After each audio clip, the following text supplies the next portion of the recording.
Hello students, we are studying in this topic in the process of globalization.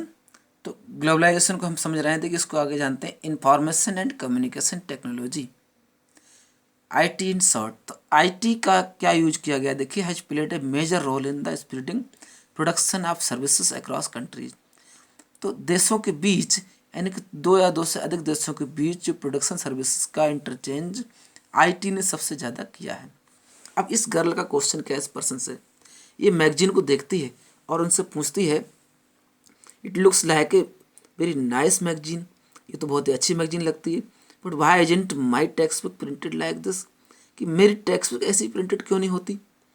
I can hardly read the word in my book, मेरी book में मुश्किल से मैं word पढ़ पाती हूँ। इनका कहना क्या है, my child this printing press is not for ordinary Indians, ये प्रिंटिंग प्रेस इंडियन, एक ऑर्डनरी इंडियन नहीं है, इससे बहुत ही अच्छी मैगजीन इसलिए छपती हैं, ये विदेशी प्रेस है और बहुत ही अच्छे साफ कागज़ की कलर में होती हैं। आपकी टेक्स्ट बुक इंडिया में छपती है, इसलिए वो अच्छी क्वालिटी की नहीं है। अब समझ लेते हैं इसको, using IT in globalisation. Globalisation में आईटी का यूज करना। A news magazine published for London readers, London में पढ़ने वालों के लिए एक न्यूज मैगजीन पब्लिश की जाती है। To be designed and printed in Delhi, जिसका डिजाइन और प्रिंटिंग काम दिल्ली में होता है। The text of the magazine is send through internet to the Delhi office, तो लंदन से दिल्ली ऑफिस के लिए मैगजीन का टेक्स्ट भेजा जाता है। The designers in Delhi office get orders how to design the magazine, तो डिजाइनर ऑर्डर लेता है और मैगजीन डिजाइन करवाता है, और लंदन ऑफिस से टेलीकम्युनिकेशन फैसिलिटीज से ये सब कुछ होता है। The designing is done on computer, ये डिजाइनिंग कंप्यूटर को होती है। आफ्टर प्रिंटिंग, प्रिंटिंग के बाद the magazine are sent by air to London, तो दिल्ली से मैगजीन बन करके बाई एयर लंदन भेज दी जाती हैं, यानी कि यहाँ बहुत ही कम पैसे में वो मैगजीन छपकर तैयार हो जाती हैं। The payment of money for designing, printing और डिजाइनिंग का पेमेंट भी बैंक, लंदन की बैंक से दिल्ली के लिए कर दिया जाता है थ्रू द इंटरनेट बैंकिंग। इस तरह हमने क्या देखा कि फॉरेन वर्क, विदेशी कंपनियां इंडिया में अपना वर्क इसलिए कराती हैं, बहुत सस्ते में हो जाता है और वर्ल्ड के बहुत से कंट्रीज में वो प्रोडक्ट सेल किए जाते हैं। नाउ क्लास, यहाँ पर हम जानेंगे liberalisation of foreign trade and foreign investment policy. तो विदेशी व्यापार का उदारीकरण क्या होता है, लिबरलाइजेशन। तो let's learn, return to the example of imports of Chinese toys in India. तो इंडिया में चाइनीज टॉयज के इम्पोर्ट की ओर लौटते हैं। Suppose the Indian government puts a tax on import of toys.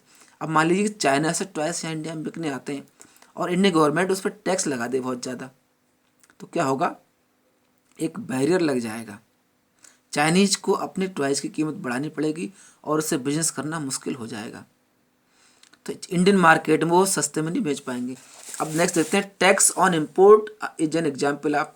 अब इम्पोर्ट्स पर, जो भी इम्पोर्ट हो रहा है, विदेशी माल इंडिया में जो बिकने आ रहा है, उस पर हम टैक्स लगा दें, इस प्रोसेस को कहेंगे ट्रेड बैरियर्स, व्यापारिक रुकावट होगी। It is called a barrier because some restrictions has been set up, क्योंकि कुछ रेस्ट्रिक्शंस उन पर लाद दी गई हैं, तो विदेशी माल आसानी से नहीं बिक पाएगा।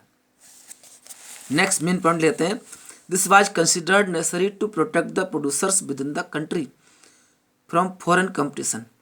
तो कंट्री के बीच प्रोड्यूसर्स को विदेशी कंपटीशन ना करना पड़े। इंडिया में जो बन रहा है और विदेश में भी वही बन रहा है, वही प्रोडक्ट है, तो वो सस्ते में आ जाएंगे, अच्छे होंगे, तो इंडियन कंपनीज डाउन हो जाएंगे और वो कंपटीशन नहीं कर पाएंगी।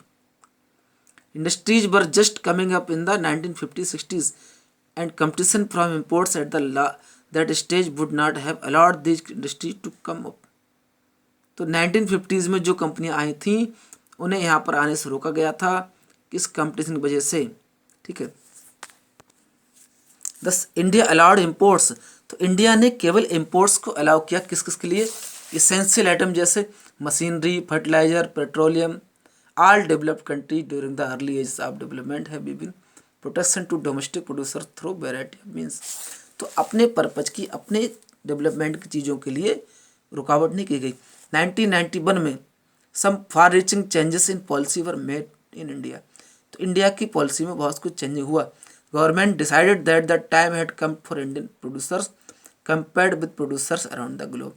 तो 91 में हुआ कि वर्ल्ड के दूसरे कंट्रीज के प्रोड्यूसर से हम कंपटीशन करें। ठीक, अब आगे बात आती है बैरियर्स की। 10 barriers on foreign trade and foreign investment removed to a large extent.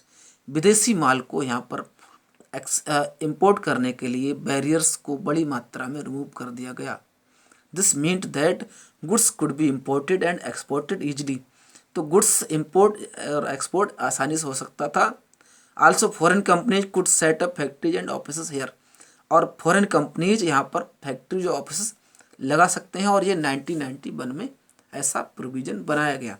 अब लास्ट पॉइंट पे आते हैं इस वीडियो की, रिमूविंग बैरियर्स और रेस्ट्रिक्शंस।